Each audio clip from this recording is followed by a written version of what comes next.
आवाज news, true voice.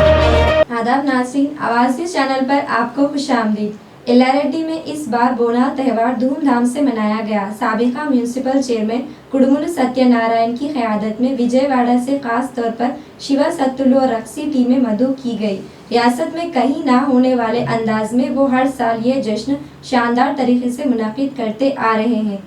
दूर दराज इलाकों से भी आवाम इस तकरीब को देखने आई, तस्वीरें लेते हुए लुत्फ़ अंदोज़ हुए।